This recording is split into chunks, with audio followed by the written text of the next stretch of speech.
Hello, powerful one. Welcome to this edition of Inner Growth to Says or Enormity. Have you ever been in a state of haste? As in, you have a very important event, and then suddenly you realize that you are not fully prepared, that something very key to that event is not available with you. Either someone is causing a delay, or something is not just falling into place. Maybe an equipment, a machinery is not working as it should work, or that you forgot something somewhere very far away, maybe at home, and you are at the location, at the place of the event. When this happens, the usual thing is for us to turn on the anxiety button. We become very anxious, our pulse becomes very high. You are not willing to even take whatever anybody is telling you. You just feel that, oh no, this is just a mess. This shouldn't be. It shouldn't be happening. Oh goodness, this is not happening to me. Oh no, not again. Why now? These are all the expressions in your mind. But if you listen to the things you are saying at this point in time, you will realize that they are things that are affirming the circumstance, and they are helping to turn up the anxiety in your system. And what do you think happens when you are anxious? Your capacity to focus on reality diminishes, and even your capacity to focus on the right solutions is also drastically reduced. Now you begin to take decisions that are reactive because the first line of response has been wrong. How? You have allowed the innocuous circumstance to become a very deadly one by the choice you have made. Every one of us has at some point in time found ourselves in a state of anxiety. The way we dealt with that state at that time determine the way our lives are right now.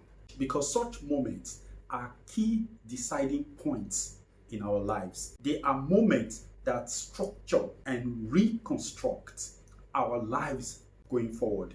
They didn't come by coincidence. Now, what has happened here is that you made a decision at some point in your past not to allow that particular event that you have set out to do happen. You made that decision that such an event will not happen. Or you told yourself that it is important for such a thing that has just happened to happen. And now that it has happened, because you have forgotten the contract you made with life, you are not playing along. You are now trying to stop the flow of that particular decision from happening. Now, because you try to stop that event, what you are doing is that you are focusing your attention on the occurrences right now that are creating the problem that will not bring the event into fruition. Your focus of attention determines how you sort your situations. A lot of the times, we do not focus our attention on the solution. Instead, our attention goes to why now? Why is this happening to me? Who is responsible for this? Somebody must be behind this. It is not right. This is so unjust. This is just unfair. I can't take this. All of these statements that you are making are taking you away from the event that you originally have set out to do. So you ask me, what should you have done? Or what should you do when you are faced with such a situation? Well, isn't that why we brought up the topic today? Controlling your pulse in the face of anxiety. Controlling your options in a moment of crisis. Crises will always present themselves. They either come as the game that others are bringing against us in line with that event that we are about doing, or they may be as a response to the contract we had signed with life at some point in our history. Now, that moment of anxiety is the moment to change the game for good. We will be talking about this when we come back from this break. I am Osezo Anthony Elimihe. You know me. I am in the game of helping you grow from inside out. That is the drill.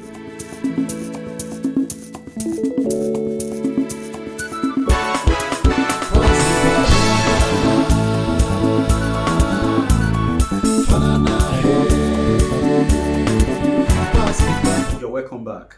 Now, when you find yourself in a situation of crisis like this, what you have to do is to effectively, firmly control the options that present themselves to you.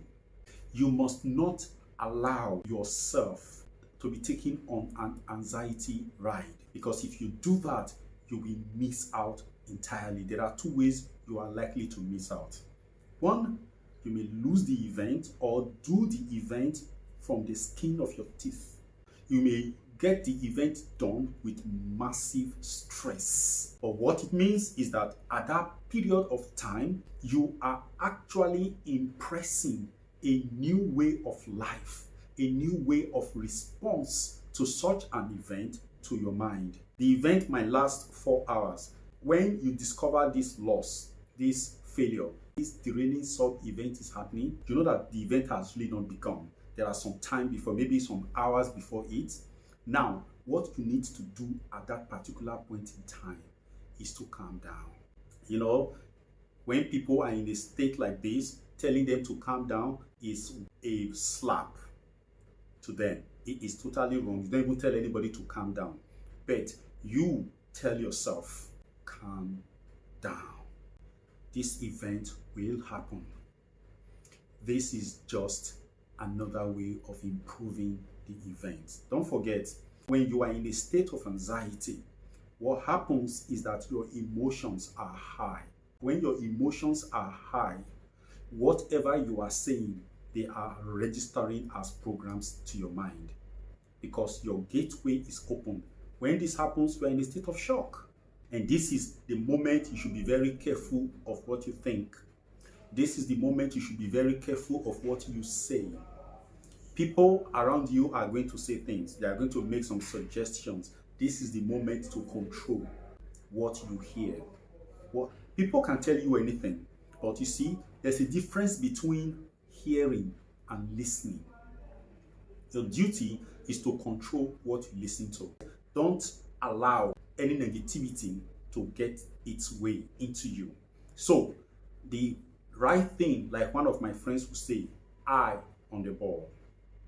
Eye on the ball. Focus your attention on the purpose at hand. What is it? To get the event done. Good.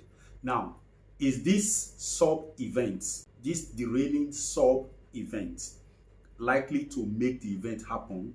The answer is no. So don't place your attention on the fact that someone has failed, or someone is failing you, or that you forgot something somewhere. What you should do at that point in time is to find out a solution. What is the progressive option available to me now? That's the question you should be asking yourself. The first step you should take is that, okay, this event will hold. I am open to all options that will make this event hold. A lot has gone into it, and the intent of all of these things going into this event is that it should happen. I choose to make it happen, and it will happen rightly. That is your first grounder. That is your first foundation. That's one. The second thing is now ask yourself a question. What is the best outcome for this? In fact, in all situations, when you lose something, when you are involved in a situation that seems to be pulling you back, the thing you must say to yourself and truly mean it is, what is the best outcome to this? I am open to it. Or you can say, I am open to the best outcome for this. Now, when you say that, at this point in time, if you are working with a team, it's now time to call your team together and say, okay, guys, this has happened. I ask for your assistance. I am open to options. And please don't be shy to say any options. I am open. Just say them. Now, remember, before doing this, you have already created a filter. Okay? That thing that says this event we hold. I am open to options that will make this event happen. I am open for the best outcome to this situation. All right? You've said that. That is your filter. So you install that filter already. Now, what you now do is to now listen to the options that are going to be brought before you by your team members. And when they start talking, you will, because of the filter you have installed, pick the best option. Now, in the case where you are alone, what should you do? Calm down and just tell yourself what you have already said. I am open to the best outcome. The best outcome is the best for me right now. Now, what next? What must I do? It has happened to me several times, but there are two occasions that are very, very key that I can never forget. The first one was in 2012, November specifically. It was when my first ever movie was to be premiered at the Silverbird Galleria in Victoria Island. Honestly, I put everything. Looking back right now, I know that I did my best to make that event come out well. My movie was to be screened in the biggest hall there. And I had gone 3 weeks before that event to go and see how the cinema projection system was, to look at the way to do the DCP. So we spoke with the technicians and they gave us advice on how to go about it. And then we went. We did the first DCP, that's digital cinema projection edit format. We did the first one and took it there. He tested it, the color was magenta. It wasn't reading the right color. Whatever that thing was okay. We had to take it back to do. When we did, I think we visited about twice. On the third occasion, it was perfect. And then, based on that parameters, those algorithms used for it, the editor went back to his studio to start working. This was where my problem came. I trusted that the editor would do that part of it because he was very committed. He's a great guy. I've been working with him for some while. So I trusted him that we have got the right parameters. Therefore, what he needs to do is to use that to render the file and then we'll be ready. We didn't want the movie to be screened with a laptop. Okay, we didn't want to do an MP4. We wanted the best option for our audience, and that was it. Of course, you know, it was in the evening, so it was a big event. So top people, CEOs of different companies, of chairmen of top companies were invited to that event. It was very big. One of my clients, an insurance company, was present. They invited some of their top clients to come see the movie because they also supported us in the production of that movie. And then in the morning of it, naturally, I went to the studio and the guy was still rendering the file and we are 45%. And I felt, wow, why are you still rendering at this time? You should have done this long ago. We tried this 3 weeks back. Why are you just rendering today? He said, no, don't worry. I just tried. I will do it. And it's 45%. We still have it. By 4 p.m., the thing had not reached 60%. What would I do? And the event was to start by 5. So I took the raw file that was like, I think, if I'm not mistaken, it was about 40 gigabytes. And I took that on the drive and I went to the event, asking him, when you are through, you come to the event and bring the right one. So, of course, movie screening was the last when you are doing a premiere. There are so many events outside there. So when I got there, the event had even begun. There was a manned traffic. My office and the studio were on the mainland, Ikeja. And the screening was in Victoria Island, Amado Belewoyi. For me to even drive to the event, I got there 2 hours late. By this time, the event had taken off. There were live radio streaming of the event. So the reporters on ground were reporting to their studio how things were going. And I was listening via my radio. And the tension, my friend, this was in 2012, the tension was bad. I couldn't take it. I had always wanted to do things clean, perfect. So I went. I got to the place. By this time, my AC was in full blast when I was driving there, but I was sweating. What was I telling myself? Says, well, you messed up. You shouldn't have waited till today.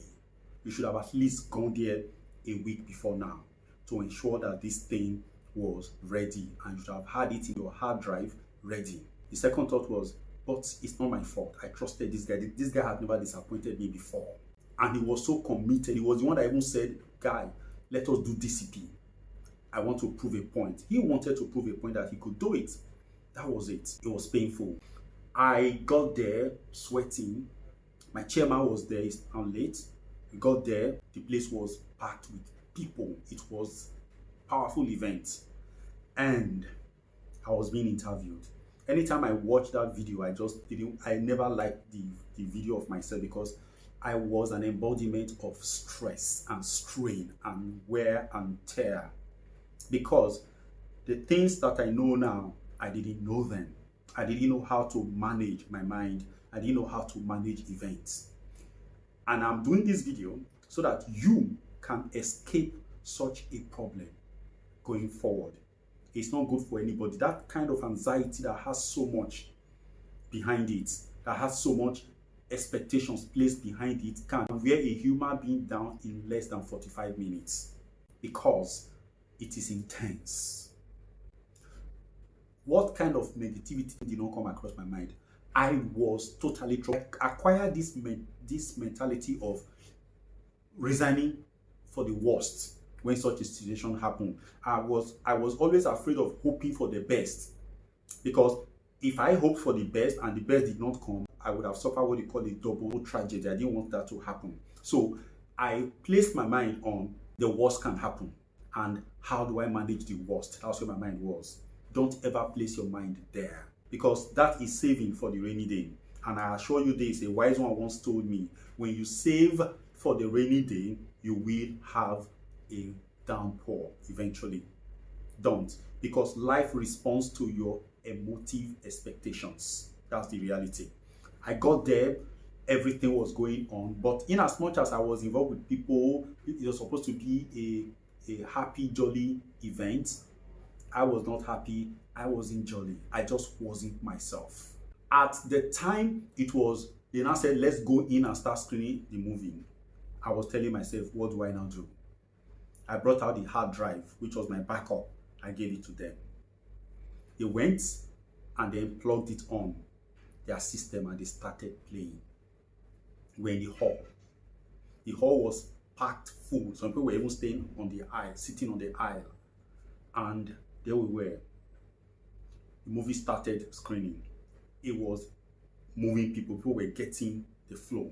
But at 33 minutes into the play, the screen froze. Now, I want you to imagine the movie freezing when people are enjoying it and they are watching it in the live cinema. And imagine also that you are the person in charge. You did that movie, you're the producer, director.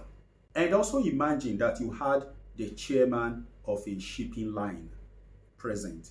You have some top chairmen of other companies that your client, an insurance company, invited to be entertained that night.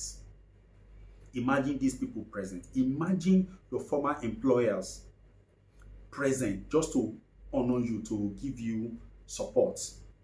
And here you were disappointing them. It froze. And I froze. I had to rush into the back room, the projection room, to see what was going on. There was nothing anybody could do. And then after much battling, people said because the file was too heavy, their system, their laptop, their playback system could not continue running it. And there was another option left. Go to my office and get my system to come. When I was bringing the hard drive, I didn't bring my system. I wasn't expecting this kind of trouble. Therefore, to go back to my office, remember, if you know Lagos very well, it's on the mainland. You have to cross the longest bridge in Africa to get to the mainland before you now start journeying to Ikeja, Allen Avenue to get the thing. It was a problem. And here was I looking, because the option, the solution to this problem was too far away. And I couldn't keep these people waiting, but I was keeping them waiting. Tension. If you saw where my mind was, it was a place that nobody should put his mind. I was seeing myself as a failure. I was seeing myself as someone who had fallen from a skyscraper to the basement, that I had lost my image and my pool in the motion picture business industry. I was coming up with so many thoughts and they were buffeting me. But you know the funny part? At the time I was going through this, the projectionist said, you know what, we can actually project the movie now, but it will not be at 100%. We'll just reduce the display to about 60%. Then it will not be, you now have a box in the middle of the screen. And I didn't budget for that. I didn't want that to happen. It's like feeding people below the expectation. It will take me close to 10 minutes to agree to that. People were waiting until they started coming to me, say that some of the top men, the chairmen of companies, were already leaving. They couldn't wait anymore. Goodness. I said, okay, they should go ahead and project at 60%. They did, and it was playing smoothly. At that time, my editor came with the DCP format, ready, done. They tested it, it was perfect. You needed to see the pictures, it was just beautiful. But guess what? To load it, it will take real time. That is to say, the movie was 2 hours. That means it will take 2 hours to load it before you can now start playing it. It was not an option. Okay, for the editor, he had achieved his goal of being able to do a DCP for a movie. Okay, but for me, it was failure. The event was a failure. That was it. So we had to play the movie that way. When we finished, there was a jubilation. People were happy. They loved the movies and they were making comments. The lead actor was receiving so much love and he was celebrating, was telling the world, I have never received so much love in my life. Thank you very much, people. And when I showed up, they covered me with alcohol. They were just spraying me. They were happy. Great job, we love this. But I wasn't happy. I was in a different world. I remember the channel's TV entertainment producer, Victoria, told me, says, well, cheer up. The movie was great. We all loved it. Forget about the hiccups. I didn't plan to have an event that had a hiccup. Now, what happened? It was simple. I chose not to be in the event.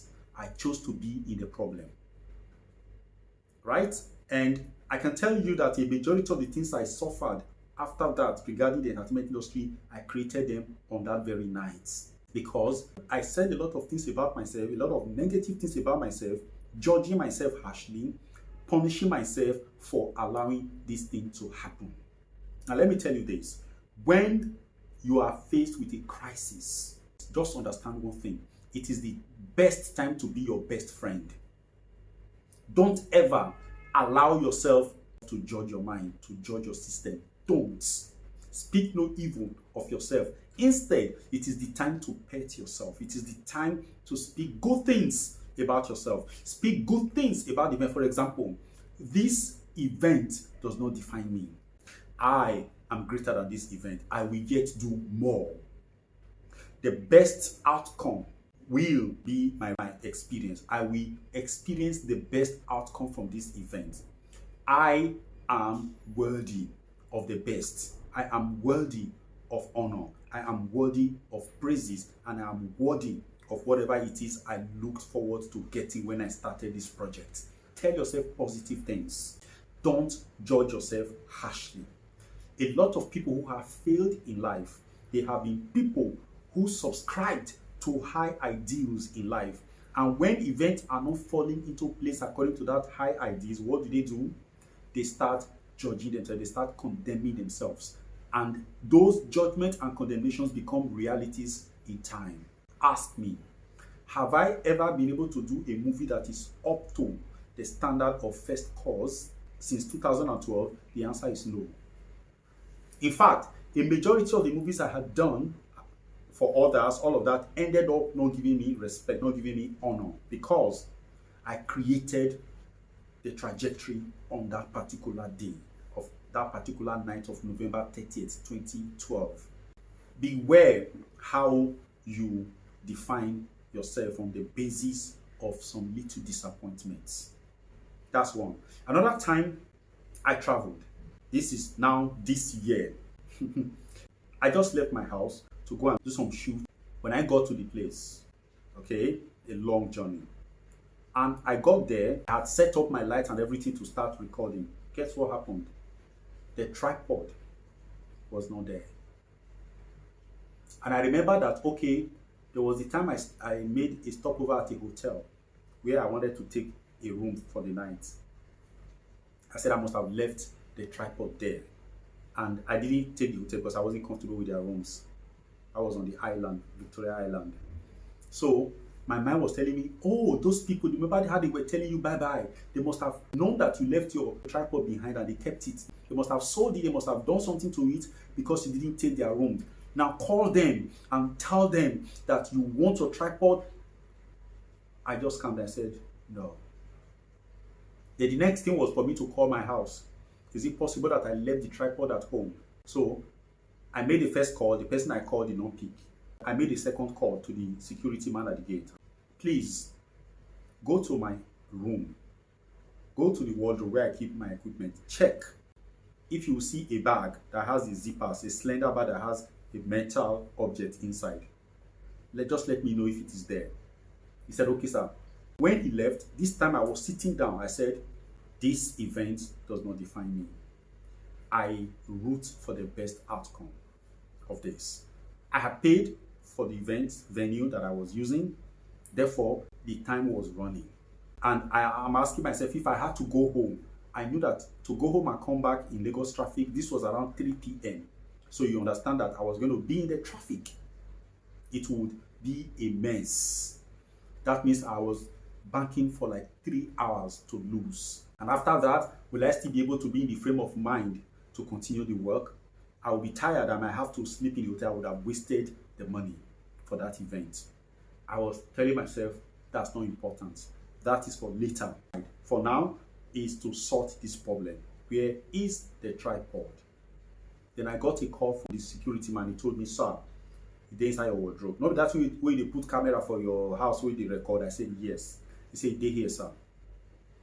Now, if I had made that call to that hotel, I would have set people on the wrong course. It would have been an error. But mind suggested that. Why was mind suggesting that? It suggested because mind is coming from an environment of victimization. That I have had an experience where actions carried out by other people to undo me, whether consciously or subconsciously. Now, mind was going back there, but I didn't allow mind to go there. Try the options. And when this happened, I said, oh, good. Now, let's go back. I didn't blame my mind to say, you see what you were telling me, you were wrong. No. I stepped into the car. Now, the next thing that would have happened was for me to be anxious, to say, how am I going to do this? I will be in traffic. I just calmed down. I said, this is for the best. And I told myself, I am open to the best outcome for this. I entered the car and I drove. Got to the house. Trust me. Okay, well, I came across one traffic jam. And when I got there, I calmed down. I said, these two shall pass. I didn't stay up to 2 minutes in that traffic jam and I was sailing home. By 3 o'clock, that route is always a traffic-prone route, but I passed it smoothly. I got to the house and I collected it from the security man, thankfully. And then food was ready. They had prepared food. I said, oh, well, one of my biggest challenges when I'm out of my house is food. Because as a person who does 100% plant-based diet, to get food outside in Lagos is a problem. But then food was ready. So because of this running all over the place, I didn't even have the time to even arrange for food. And I need to eat to be my better frame of mind to do the work I was going to do. So I settled for a takeaway and I came. I returned to the event. Guess what? When I arrived, I didn't look as if I was burnt out in any way. People were looking at me, how did you manage? I said, no, it's okay. Now, this is it. And the event went smoothly and successfully, right? At the end of the day, I was the happier for it, and I was the winner. My friend, life is not always the way it poses. Life is open to your manipulation. Life is open to your control. The control is in your mind. Do not allow events to destroy your joy. Do not allow any negative sub-events happening before your main event to wreck your bliss, to wreck your composure. Prepare not for the worst case scenario, but for the best case scenario by telling yourself, whatever is happening right now, I am open to the best outcome. Your life is yours to create. Your life does not belong to events happening around you. Your life does not belong to people in your life. Your life does not belong to the experiences of your past. It belongs to you right now. Your past is powerful, but it is weak before your present resolution. Remember that. Always. If you resolve to make a change right now, this very moment, you will conquer your past. Europe conquered the world because there was a moment in their history when the human Europe stamped his foot and says, I choose to be. They broke away from the mentality of the Middle Ages, which was fatality. All right, which stated that there were certain things that were beyond the control of man, beyond the control of humanity. They came to the understanding that humans are the architects of their fortunes and misfortunes, and they took action accordingly. Look at it, 50%, in fact, more than 50% of the earth was colonized by the British, a very small island nation. What made them do that? They call it the bulldog mentality. All right? It is the mentality that determines all things, not the enormity of the challenge. Do not surrender your peace, your calmness to the enormity of the challenge that faces you. What do? Whatever comes before you is powerless before your solid resolution. You are carrying the entire force of the source behind you. Wherever a human being has made a decision to be, life honors it. Life honors that decision. Are you making a decision to be? If you are making that decision, make it with a sense of sacredness. Understand that your life is sacred. Your thoughts must be aligned to what it is you want to achieve with it. That's what I have to say to you. And you are a bundle of blessings. There is so much power in you that you can ever explore in 1,000 lifetimes. Don't let yourself down. Be the hero of your reality. God bless you.